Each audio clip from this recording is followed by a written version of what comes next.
Bismillahirrahmanirrahim. Assalamualaikum warahmatullahi wabarakatuh. Perkenalkan, kami dari kelompok 8 akan mempresentasikan hasil diskusi kami. Adapun anggota kelompok, saya sendiri Rahma Salsabila dan rekan saya Nurul Syafika, Putri Kasih. Yaitulah nama-nama kelompok kami.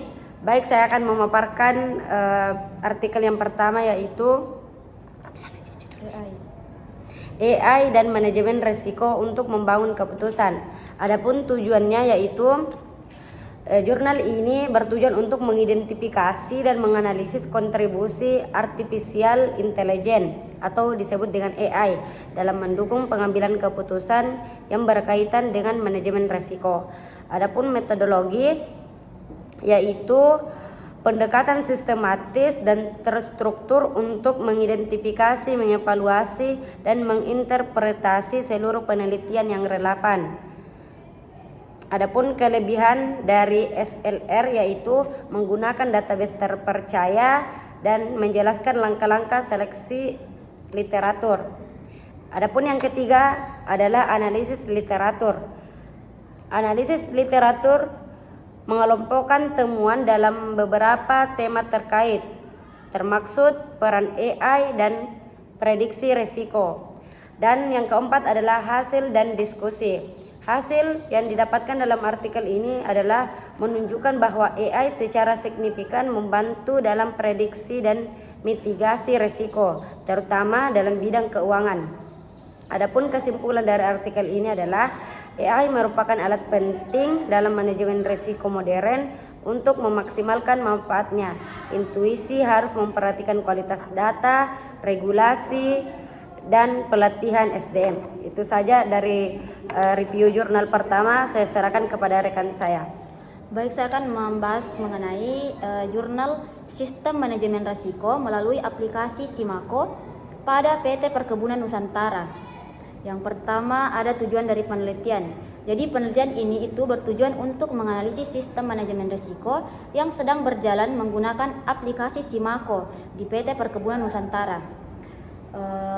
Terus metodologinya. Jadi penelitian ini tuh menggunakan pendekatan pengembangan sistem dengan langkah-langkah seperti identifikasi masalah, studi literatur, pengumpulan data, analisis sistem, dan perancangan sistem. Adapun hasil yang ditemukan yaitu yang pertama, sistem yang dikembangkan berhasil mengelompokkan risiko berdasarkan tingkatnya yang sebelumnya tidak tersedia di Simako. Dengan kelebihannya itu menggunakan pendekatan sistematis dalam pengembangan sistem informasi, terus menggunakan model waterfall yang rinci dari analisis hingga deployment. Adapun kekurangannya yaitu tidak ada pengujian empiris seperti uji validasi sistem oleh pengguna yang dilaporkan secara statistik. Saya serahkan ke pemateri selanjutnya. Selanjutnya saya akan membahas artikel terkait Systematic Literature Review tentang kinerja keuangan perbankan di Indonesia. Tujuan penelitian melakukan evaluasi kritis terhadap kinerja keuangan perbankan Indonesia dengan meninjau hasil-hasil penelitian terdahulu yang dimulai dari 2013 sampai 2022. Adapun metodologinya yaitu deskriptif kualitatif menggunakan pendekatan Systematic Literature Review. Sumber datanya minimal Sinta 4 yang diperoleh dari Google Scholar. Adapun hasilnya yaitu permasalahan efisiensi perbandingan konvensional versus syariah, pengaruh GCG dan juga pengaruh CSR.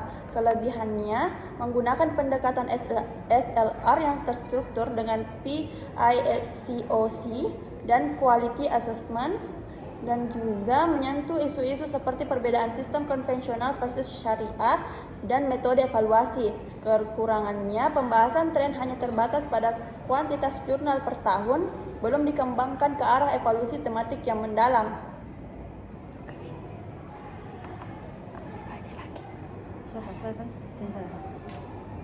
Adapun jurnal yang terakhir itu mengenai pengaruh pengungkapan manajemen risiko perusahaan terhadap nilai perusahaan.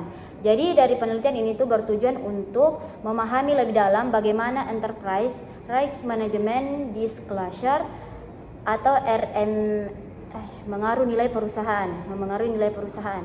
Adapun metodologinya itu menggunakan jenis penelitian kualitatif deskriptif dengan metode literatur review.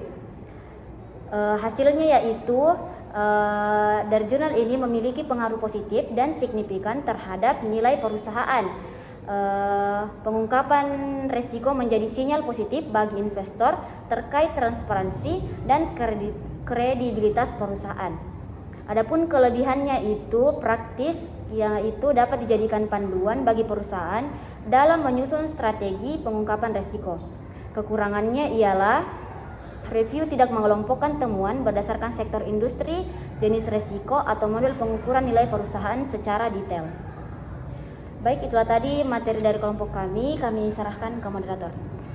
Baik, itulah tadi pemaparan materi dari kelompok kami. Mungkin itu saja. Sekian dari kami. Wassalamualaikum warahmatullahi wabarakatuh.